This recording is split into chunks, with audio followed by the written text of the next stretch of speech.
Ian Buchanan, you've had a lot of experience in Indonesia. Where do you see the complementary pieces fitting together? Yeah, well, I think if I can start by where I don't see it fitting together, so we can put that out of the way. In the early Asian Miracle days when Indonesia grew, you had the Northeast Asian countries investing, taking their manufacturing skills and making complementary investments throughout ASEAN in order to take advantage both of differential factor prices, but also regulatory context to get in under the barrier of what eventually became AFTA.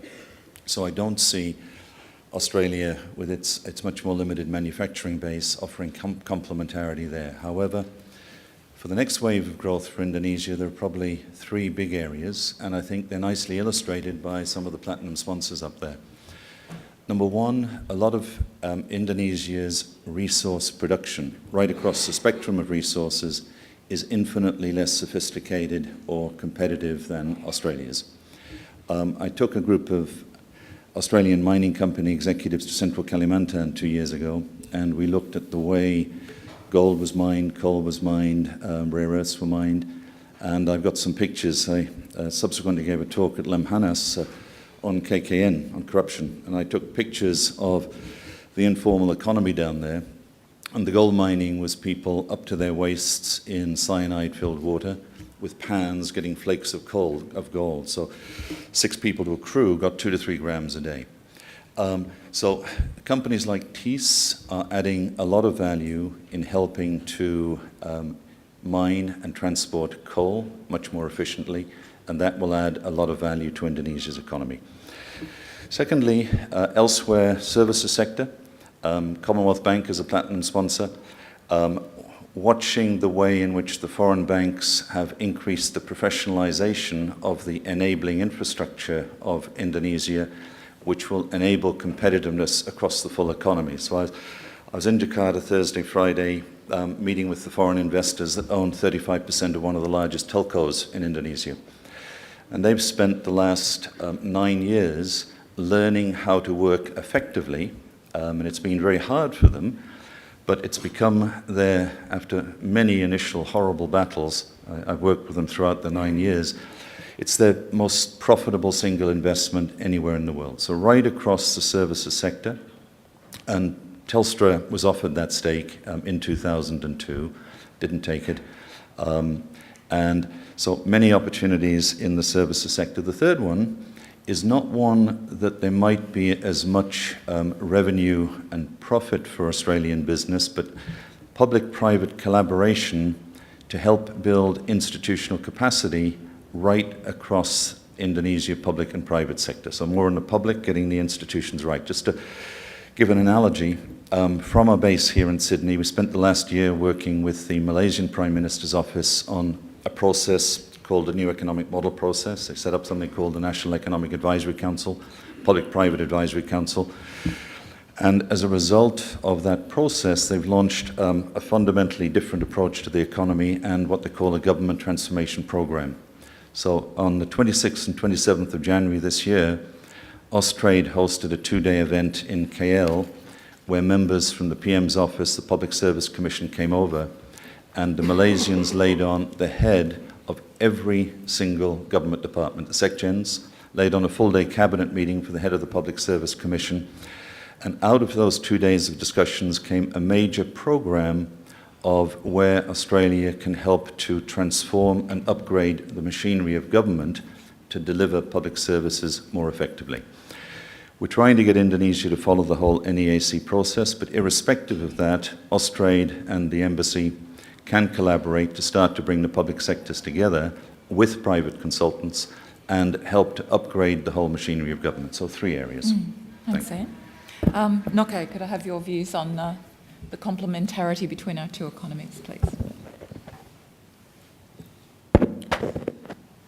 Well, I would like to talk some about mining, because that's the industry I've been closely associated with since the last 13 years or so. And although it would seem that both countries are competing because both are mining countries, I think actually there's a lot of complementarity. Ian, you already mentioned about TIS, and there's also the other sibling called Leighton, And between the two of them, I think they are actually producing most of the coal that Indonesia is producing, and it will be around 300 million tons this year.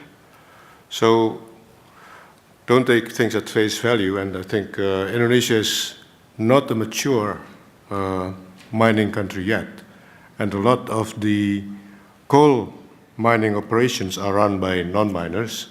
These are mostly, well, in Indonesia we call them traders who have entered the mining industry because of the opportunities they see.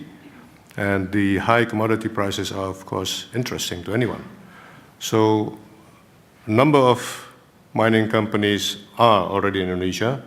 We know that in '98, after the financial crisis, and then particularly after the onset of regional autonomy, particularly the junior mining companies have left Indonesia. Not all because of the situation, but we all know that in '96, '97, the case of Busang came to the surface when a junior mining company from Canada called BRIX purportedly discovered a huge bonanza, but it was nothing, actually, and that also tainted the mining industry, and many of them left because of the perceived bad situation. And then after that, of course, there was, I would say between '98 and 2009, there was actually not much happening because of the uncertainty of the mining law, or the absence of the new mining law, despite one being announced since '98. But we now have one, and although people say that this is not attractive, it's not offering enough incentives. And we heard Pak Mahendra Siregar talking this morning about the need to have downstream processing done. Actually, that's also an opportunity. People say, and of course not all minerals can be processed. What can you make out of coal? You just sell it as coal. But the laws about the downstream industries in mining, I think, do not say that every single mine company has to invest in processing. If a number of companies band together and they find a company that is willing to finance the smelter or other processing facilities, that would be good business. And I think it's true enough that we need employment, and for that, the government is pushing for the establishment of the processing industry, but again, it doesn't say that each individual mine has to have its own processing facility. And there, I think that's an opportunity for Australians to have a look at as well. So looking at that from that respect, I think it's also something that the Australian mining industry can contribute a lot. And I can say that actually on the at the individual level, there's a lot of cooperation going on. The Indonesian Association of Mining Professionals, with the acronym is PERHAPI, actually worked together with AUSIMM a number of years ago and is now learning from their experience and doing certification of mining professionals. And AUSIMM has provided impetus at the beginning. So there's a lot of opportunity, despite at first, well, it would seem that the Indonesian and Australian economies would compete on the commodity sector, particularly mining, but I think there's a lot of cooperation possibilities there.